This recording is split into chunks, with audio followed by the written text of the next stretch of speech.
대림절을 맞이하면서 네 번의 임마누엘에 대한 말씀을 함께 나누고 있습니다. 교회력으로 지금을 대림절 이렇게 이야기를 하고 오늘이 네 번째 주일입니다. 대림절은요, 예수님께서 평강의 왕으로 이 땅에 오심을 우리가 마음과 힘과 정성을 다해서 사모하고 준비하는 그런 시간입니다. 그저 성탄절을 맞이하는 것이 아니라 그저 올해도 이 시간이 오는구나 이런 마음이 아니라 정말 주님께서 나를 위해 오셨음을 감사하고 주님이 오셔서 나에게 주시는 은혜를 우리가 정말 사모하는 시간으로 기다리는 것이 이 대림절의 은혜입니다. 우리 기독교 신앙에서는요, 많은 경우에 사모함과 은혜가 함께 연결됩니다. 또 간절함과 은혜가 함께 이루어지는 경우가 굉장히 많이 있어요. 우리가 살고 있는 이 세상에서는요, 사실 준비하지 않고 노력하지 않고 간절하지 않고 이루지 못하면 세상은 거저주지 않습니다. 그러나 하나님은 거저주십니다. 아낌없이 주십니다. 단 우리가 사모하고 간절히 구할 때, 마음을 다해서 준비할 때 하나님께서 은혜를 주신다는 사실을 꼭 믿으시기 바랍니다. 성탄의 은혜를 사모하면서 간절히 기다리고 그 성탄의 은혜를 꼭 경험하시기를 주님의 이름으로 축복합니다. 첫 번째 말씀은요, 임마누엘, 하나님의 말씀이 임하다. 우리는 계속해서 임마누엘에 대해서 하나님의 말씀이 먼저 임한다는 사실에 대해서 계속 나누고 있습니다. 우리가 잘 생각해 보아야 할 것이 있는데요, 하나님의 말씀은 도대체 언제 나에게 임하는가? 하나님의 말씀이 임하는 시기를 우리가 세 가지 정도로 생각해 볼 수 있는데요, 첫 번째는 모든 상황이 끝난 후에 말씀하십니다. 이미 일어난 일에 대해서 하나님이 말씀을 주십니다. 왜 그 일이 일어나는지, 왜 그 일이 일어날 수밖에 없었는지, 그리고 그 일에는 어떤 하나님의 뜻이 계신지를 하나님께서 모든 것을 이루신 후에 말씀을 주십니다. 하나님은 천지를 창조하셨습니다. 그리고 모든 것을 만드셨습니다. 그리고 모든 것을 완성하신 후에 말씀으로 우리에게 알려주세요. 하나님이 알려주셨기 때문에 우리는 그 사실을 알게 되는 것이지요. 하나님은 이루신 후에 우리에게 말씀으로 설명해 주십니다. 그런데 하나님께서 이미 이루시고 나서 우리에게 그 사실을 말씀해 주실 때 우리는 하나님께 질문할 수 없습니다. 하나님, 왜 그렇게 하셨어요? 그렇게가 아니라 이렇게 하셨으면 더 좋았잖아요. 이렇게 우리는 반문할 수 없다는 것입니다. 왜냐하면 하나님께서는요, 내가 존재하기 이전에 우리를 위해서 가장 선하고 아름다운 방법으로 나를 인도하시기 위해서 그 일을 먼저 이루어 놓으셨기 때문에 그렇습니다. 그러니까 하나님은 일을 이루신 후에 우리에게 말씀을 주시죠. 두 번째는 하나님의 말씀은 상황 전에 임합니다. 어떤 일이 일어나기 전에 우리에게 말씀을 주십니다. 왜요? 앞으로 그러한 상황이 일어났을 때, 너희가 그런 일들을 만났을 때 그때 어떻게 행동하고 결정하는 것이 현명하고 바르고 영적인 것인지를 미리 하나님은 우리에게 말씀해 주십니다. 성경은 이렇게요, 어떤 상황 전에 우리에게 주시는 말씀이 가장 많습니다. 그래서 은혜가 되죠. 왜 은혜가 될까요?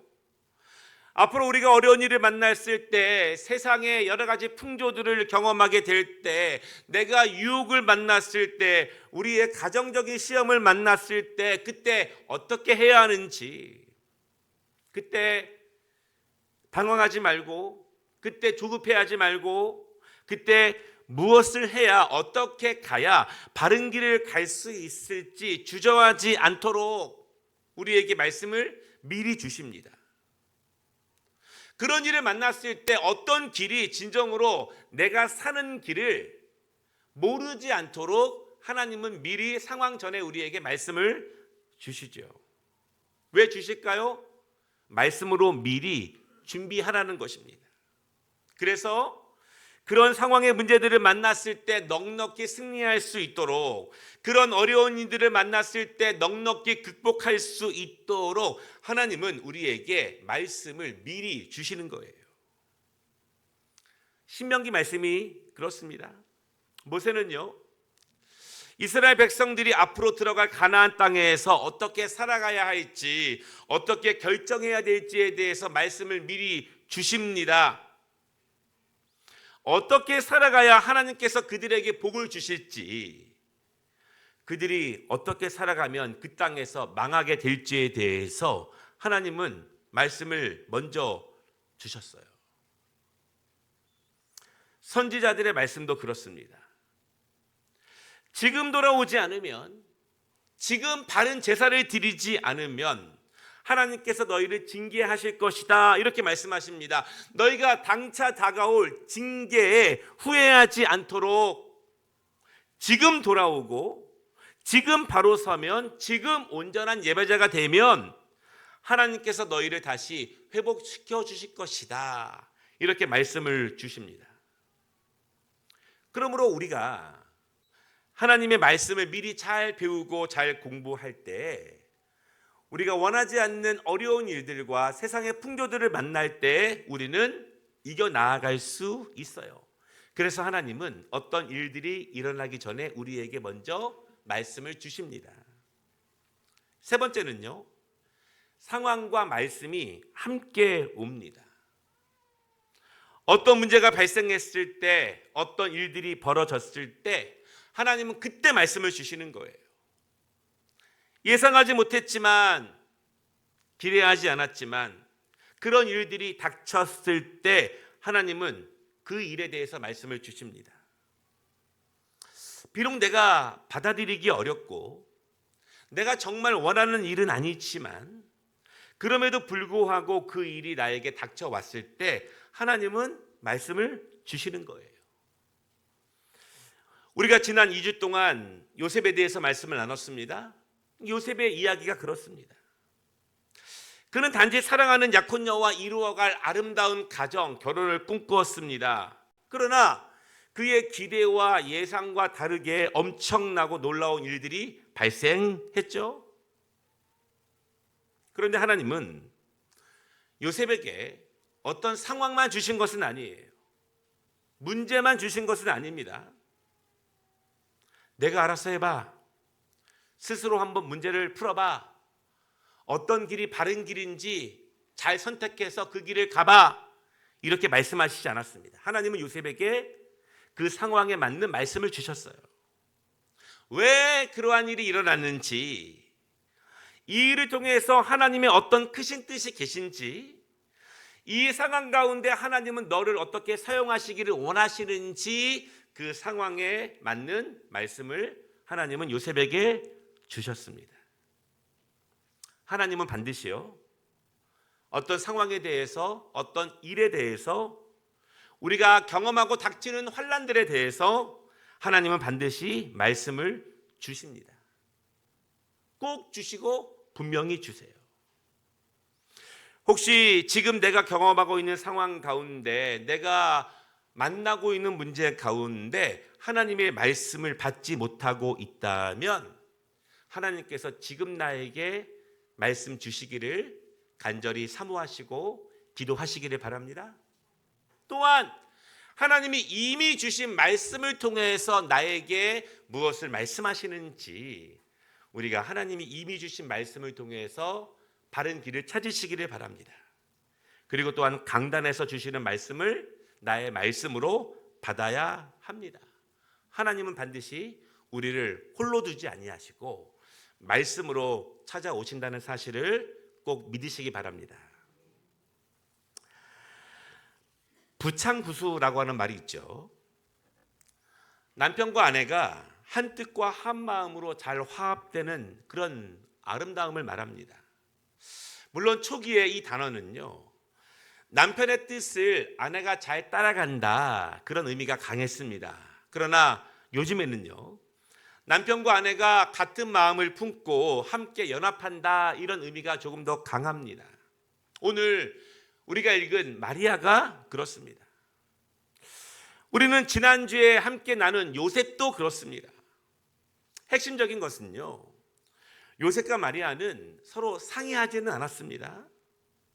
하나님의 천사는 요셉에게 나타나셨고 오늘 또한 마리아에게 나타나셨습니다. 그리고 각각에게 말씀을 주셨어요. 그리고 요셉은 하나님의 말씀에 순종합니다. 하나님께서 그 가정을 통해서 일하실 일에 대해서 말씀을 듣고 신뢰하게 되지요. 그리고 앞으로 일어날 모든 일에 대해서 믿음을 가지고 하나님의 말씀을 받아들여요. 그리고 하나님은 또한 천사를 오늘 마리아에게 보내십니다. 그리고 같은 말씀을 전하죠. 요셉의 순종도 필수적이지만 이 마리아의 순종도 너무너무 중요하기 때문에 그렇습니다. 이 부부가 또한 한 가정이 같은 영성을 통해서 각각 받은 말씀을 함께 이루어 간다면 얼마나 아름다운 모습이겠습니까? 하나님이 주신 사명들이 있습니다. 그런데 그 사명 가운데 홀로 감당해내야 하는 하나님의 사명이 있어요. 누구도 대신할 수 없는 홀로 고통과 어려움을 감내내며 걸어가야 하는, 이루어야 하는 하나님의 사명이 있고 그러한 길을 가는 그리스도인들이 있습니다. 반면에 함께 이루어 가야 하는 사명도 있어요. 부부가 함께 이루어 가야 하는 사명이 있고 가정이 함께 이루어 가야 하는 사명이 있고 교회가 이루어 가야 할 사명이 있죠. 하나님은 모세에게 홀로 사명을 주셨습니다. 노아에게는 가정으로 사명을 주셨습니다. 그리고 초대교회 안디옥 교회에게는요, 이 선교적인 사명을 믿음의 공동체에게 함께 주셨어요. 오늘 하나님께서는요, 부부를 통해서 이루어 가시는 사명을 요셉과 마리아에게 주십니다. 오늘 우리가 읽은 말씀을 한번 자세히 보면은 30절에 마리아에게 천사가 찾아갑니다. 그리고 평안을 전하지요. 그때 마리아는 놀랍니다.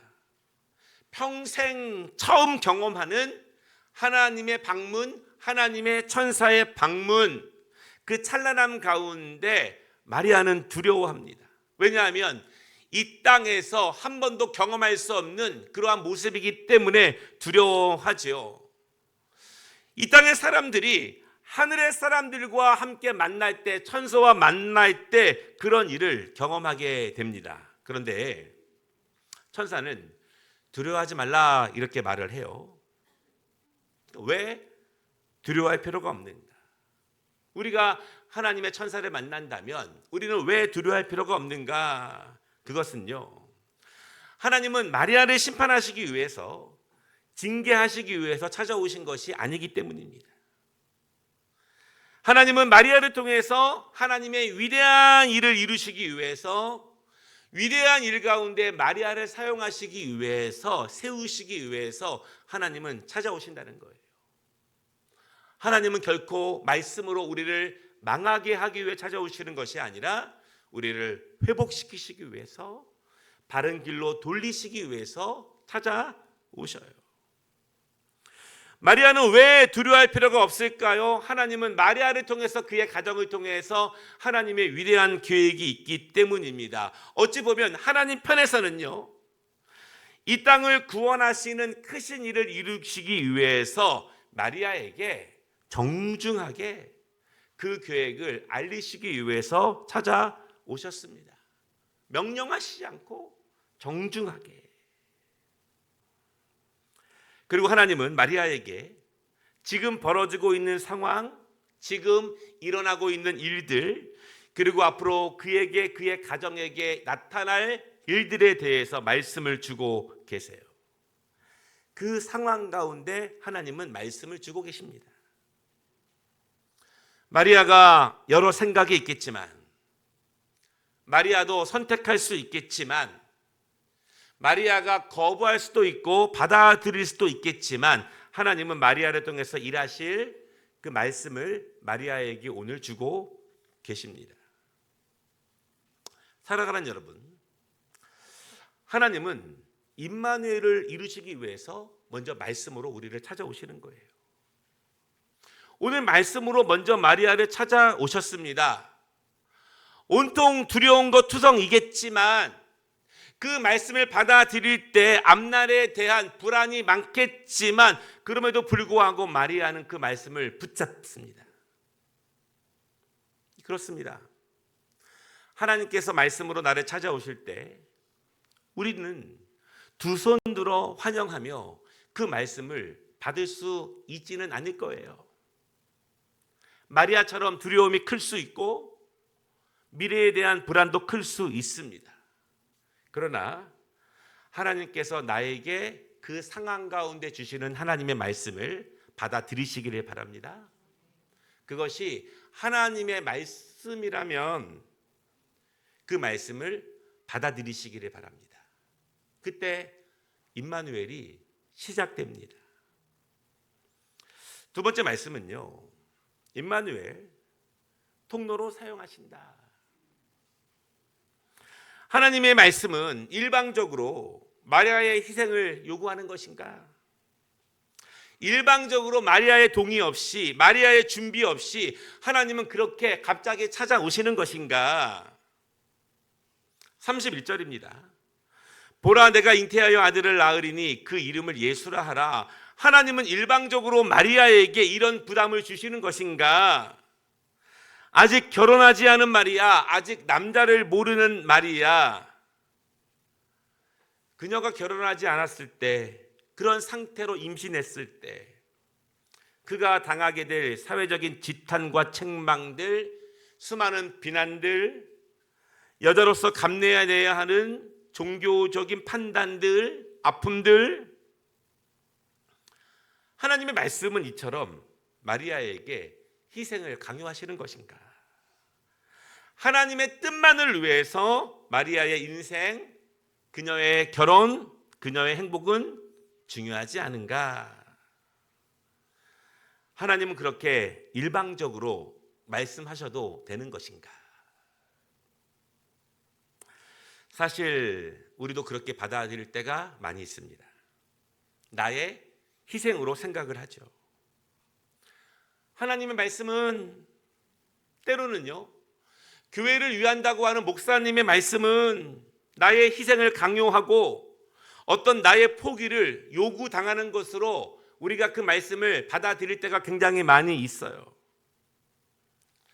나의 상황을 전혀 고려하지 않는 그런 말씀, 그런 제안들, 지금의 나의 심정은 전혀 알아주지 못하는, 몰라서 하시는 그런 말씀들, 지금의 나의 어려움과 계획은 전혀 고려치 않는 그런 요구들.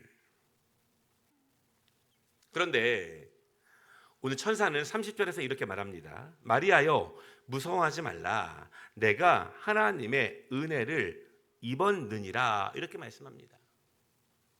하나님의 은혜를 입었느니라. 이 말씀을 깊게 생각해 보면 이렇게 주시는 하나님의 말씀은요, 하나님을 위해서가 아니라는 거예요. 하나님의 뜻을 위해서 오늘 마리아를 이용하는 것이 아니라는 것입니다. 하나님의 어떤 목적을 이루고자 마리아의 희생을 일방적으로 요구하는 것이 아니라 마리아가 은혜를 입는 일이다, 이렇게 말씀하고 있어요. 우리가 알고 믿는 것처럼 하나님은 지금 마리아가 처하고 있는 상황을 모르시지 않죠. 마리아는 한 남자와 약혼한 처녀이고요, 곧 결혼할 예정이고 당시의 율법에 따라서 결혼 전까지는 남자를 전혀 알지 못하는 상태입니다. 그런 마리아의 상황은 전혀 고려하지 않으시면서 그녀를 성령으로 잉태케 하시는 것, 그래서 그녀가 사회적으로 비난을 받게 될 수 있다는 사실, 더 나아가 어쩌면 약혼자 요셉으로부터 파혼당할지도 모른다는 것, 그래서 그는 정말 불행한 인생을 살아가야 하는 어떤 여인이 되어야 한다는 사실들. 그런데 여기서 한 가지를 좀 중요하게 생각해 보기를 원합니다. 지금 제가 말씀드린 내용들이 있습니다. 처녀인 마리아가 갑자기 찾아오신 하나님의 말씀을 일방적으로 받아들였을 때 그녀가 겪어야 하는 많은 일들, 그녀가 당하게 될 수도 있는 많은 어려움들, 우리는 충분히 우리의 이성적으로 경험적으로 그렇게 될 거라고 생각을 하죠. 우리도 갑자기 하나님의 말씀을 받을 때 그런 두려움과 앞날에 대한 불안에 대해서 염려를 하죠. 그러나 중요한 점은 그 일들은요, 아직 일어나지 않은 일들이라는 것입니다. 마리아가 그렇게 될 수 있고 우리도 충분히 예상하고 있지만 핵심은 아직 일어나지 않은 일들 때문에 그렇습니다. 물론 충분히 그런 일들이 일어날 수 있겠지만, 그렇게 생각하는 것이 아름다운 판단이겠지만, 그럼에도 불구하고 아직 일어나지 않은 일들 때문에 현재 지금 하나님의 말씀을 받아들이는 데에 우리는 두려움을 갖습니다. 미래에 일어날 것 같은 부정적인 생각들 때문에 지금 내가 하나님의 말씀을 온전함으로 받는데 두려움을 갖습니다. 예상에 불과하고 아직 일어나지도 않았는데 그렇게 될 것이라고 믿는 우리들의 부정적인 생각과 부정적인 신앙 때문에 지금 나에게 임하는 하나님의 말씀을 내가 거절한다면, 내가 생각하고 준비하고 예상하는 일들이 있었는데 그거와 관계없이 뜬금없이 찾아오고 있는 하나님의 말씀을 내가 거절한다면,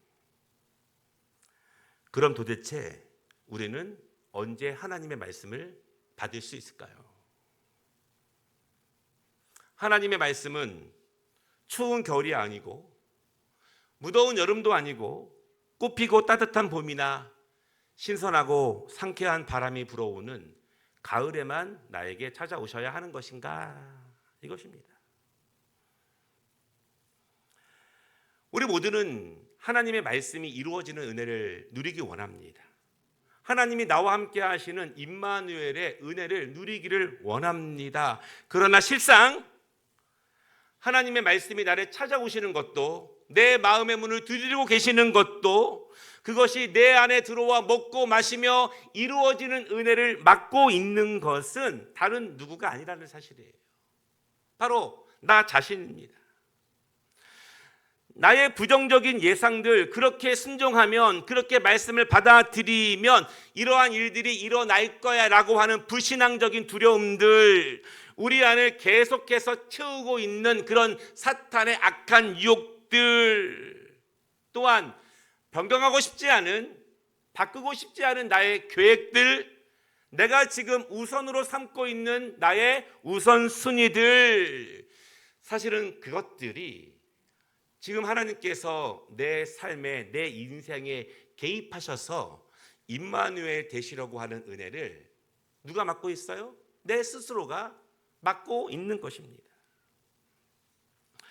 우리는 이 말씀의 결론을 이미 압니다. 마리아가 예상하고 있었던, 우리가 추측하던 그런 일이 벌어졌나요? 그녀가 당하게 될 두려운 일들이 실제로 벌어졌을까요? 요셉이 가지고 있었던 염려들, 그런 일들이 벌어졌습니까? 그렇지 않아요. 이 말씀은요, 마리아에게 그리고 요셉에게 어떤 무거운 짐이 아니었습니다. 그들에게 주신 십자가도 아니었습니다. 그들에게 은혜입니다. 하나님의 통로로 사용되는 은혜, 하나님의 위대한 계획의 통로로 사용되는 선택된 은혜. 그래서 30절은요, 분명히 마리아에게 하나님의 은혜가 임했다 이렇게 선언하고 있습니다. 여러분, 그 은혜가 구체적으로 무엇일까요? 이번 성탄절 예배 때 함께 말씀을 나누겠지만 32절과 33절에 이렇게 말씀하십니다. 그가 큰 자가 되고 지극히 높으신 이의 아들이라. 주 하나님께서 그 조상 다윗의 왕위를 그에게 주시리니 영원히 야곱의 집을 왕으로 다스리실 것이며 그 나라가 무궁하리라. 아멘. 마리아는 두려웠을 것입니다. 앞으로의 어려움들이 예상될 수 있어요. 그러나 하나님은 그녀를 통해서 이루실 영광, 그녀를 통해서 이루실 하나님의 위대한 계획을 말씀으로 주십니다. 그것은 마리아의 두려움보다 위대했고요, 마리아의 불신보다 훨씬 더 아름다웠고, 마리아가 갖고 있었던 미래에 대한 걱정보다 훨씬 더 영화로웠습니다. 그래서 마리아는 그 하나님의 말씀을 믿음으로 소망 가운데 받습니다. 하나님이 나에게 말씀을 주실 때, 하나님이 나에게 이루실 위대한 영화로움을 우리가 믿을 때, 우리는 두렵고 떨림이 있겠지만 그럼에도 불구하고 하나님의 말씀을 받아들일 수 있는 힘과 능력을 소유할 수 있습니다. 말씀을 마치겠습니다. 하나님의 말씀은 항상 상황과 연결됩니다.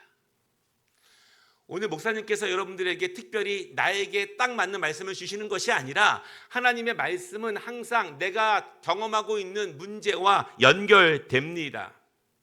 하나님께서는요, 우리가 어떤 어려움 앞에서, 어떤 문제 앞에서 갈 길을 몰라 방황하고 주저하는 모습으로 살아가기를 원하지 않으십니다. 그래서 우리에게 사모하는 자들에게 분명히 말씀을 주시는 거예요. 여러분, 그런데 그때 하나님이 주시는 답은요, 십자가가 아닙니다. 그 답은 희생과 무거운 짐이 아니에요. 나를 진정으로 살리는 길이며 나를 축복하시는 진정한 은혜라는 사실을 믿으시기를 바랍니다. 천사와 마리아의 마지막 대화를 보겠습니다. 37절, 천사는 이렇게 말합니다. 대저 하나님의 모든 말씀은 능하지 못하심이 없느니라. 우리는 이미 이루어진 하나님의 말씀을 믿는 자들이고, 지금 이루어지고 있는 말씀을 믿는 자들이고, 앞으로 이루어질 하나님의 말씀을 믿는 자들입니다. 그때 마리아는 이렇게 고백합니다. 주의 여종이오니 말씀대로 내게 이루어지니이다. 마리아의 고백이 우리의 고백이 되기를 원합니다. 하나님을 말씀으로 먼저 만나는 것, 하나님이 주시는 은혜와 축복은 말씀을 순종으로 임마누엘을 이룰 때 경험하게 됩니다. 성탄의 시간, 우리는 각기 다른 문제와 상황 가운데 있습니다. 그때 하나님께서 나에게 주시는 말씀을 믿음으로 받으시기를 바랍니다. 그 말씀은요, 나를 은혜의 통로로 사용하시는 말씀입니다. 그 말씀은 나를 구원의 도구로 삼으시려는 말씀입니다. 하나님은 나에게 은혜를 주시기 위해서 내가 미처 알지 못하는 크고 비밀한 일을 우리에게 말씀으로 주고 계십니다. 그 말씀을 받아 온전히 이루어내는 성탄 되시기를 주님의 이름으로 축복합니다.